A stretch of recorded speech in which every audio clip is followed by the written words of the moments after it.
कंडो Adam SSP Sanghar captain retired Saddam Hussain ji हिदायतुनि ते ॾोहारनि ख़िलाफ़ रोज़ानो जे बुनियाद ते कार्रवायूं कयूं पई वञनि। उन सिलसिले में एसएचओ बी सेक्शन कंडो आदम असदुल नबी खिची स्नैप चेकिंग ऐं नाकाबंदी दौरान जवाबदार न्याज़ हुसैन महेसर खे गिरफ़्तार करे संदसि कब्ज़े मां 30 बोर पिस्टल ऐं गोलियूं हथ करे वरितियूं। जॾहिं त हिक ॿी कार्रवाई में मंशात फरोश खान मोहम्मद उर्फ मवाली मलुखानी खे गिरफ़्तार करे संदसि कब्ज़े मां 250 गुटके जूं पुड़ियूं हथ करे वरितियूं। ॼाणायल जवाबदार अॻ में फुड़ लुट जे केस में बि घुरबल हो।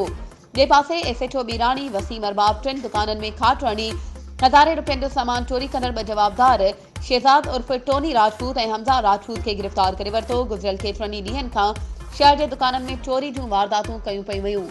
गिरफ़्तार जवाबदारनि महबूब मक्सी मुनव्वर राजपूत ऐं मोहम्मद अनस राजपूत जे दुकाननि मां चोरी जी वारदात जो एतराफ़ कयो आहे।